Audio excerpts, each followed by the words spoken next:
I'm not sure what's more amazing, the fact that humans have walked on the moon, or the fact that some people don't believe it. Welcome to Pseudoscience Part 2. Let's start with a really amazing one.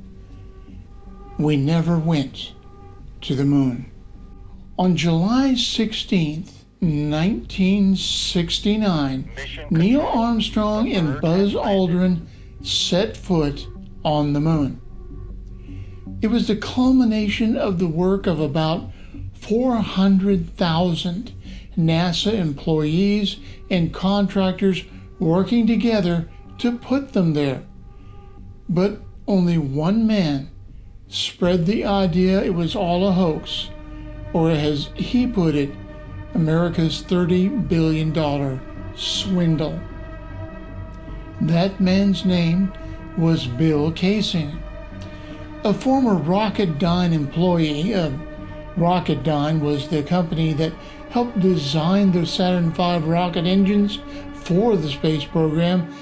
In 1976, he self-published a small pamphlet called "We Never Went to the Moon, America's $30 billion Swindle." His belief was that the United States lacked the technical prowess to make it to the moon, or at least to the moon and back, as promised at the start of the decade-long push to get there for NASA. This would tend to fly in the face of the fact that we have 382 kilograms of moon rock collected across 6 surface missions, corroboration from Russia, Japan, and China, and images from the NASA Lunar Reconnaissance Orbiter showing the tracks made by the astronauts in the moon dust. Why has this thoroughly debunked idea still found fertile soil a half-century later with a subset of the population? 2 reasons: the internet and the fact that Americans love conspiracy theories. Here's one where everyone could sink their teeth into it, especially if they were following Casing's original thoughts on the subject.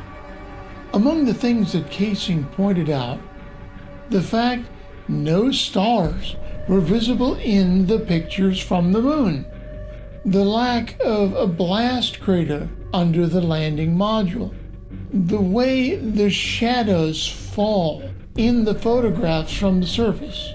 Now, people who know what they're talking about have wasted hours explaining such anomalies. They have to do with, specifically, camera exposure times, the way thrust works in a vacuum, and the reflective qualities of moon dust. This didn't seem to deter Casing all the way up until his death in 2005, as he had maintained the whole thing was a fraud filmed in a TV studio. Why has this thing persisted for over 50 years since the landing on the moon? Well, given likely events: 1, a more demanding landing on the moon with lots of evidence that occurred, or another, easier, that the landing was a hoax that never happened. For some reason, the hoax is easier to believe in. Remember, though, that in order to maintain the hoax, it will be necessary to lie to the entire world for over 5 decades without a single slip from any NASA employee or contractor. That of the some 600 million TV viewers in 1969, they never noticed anything amiss, that other nations never noticed that the signals were not, in fact, coming from the moon at all.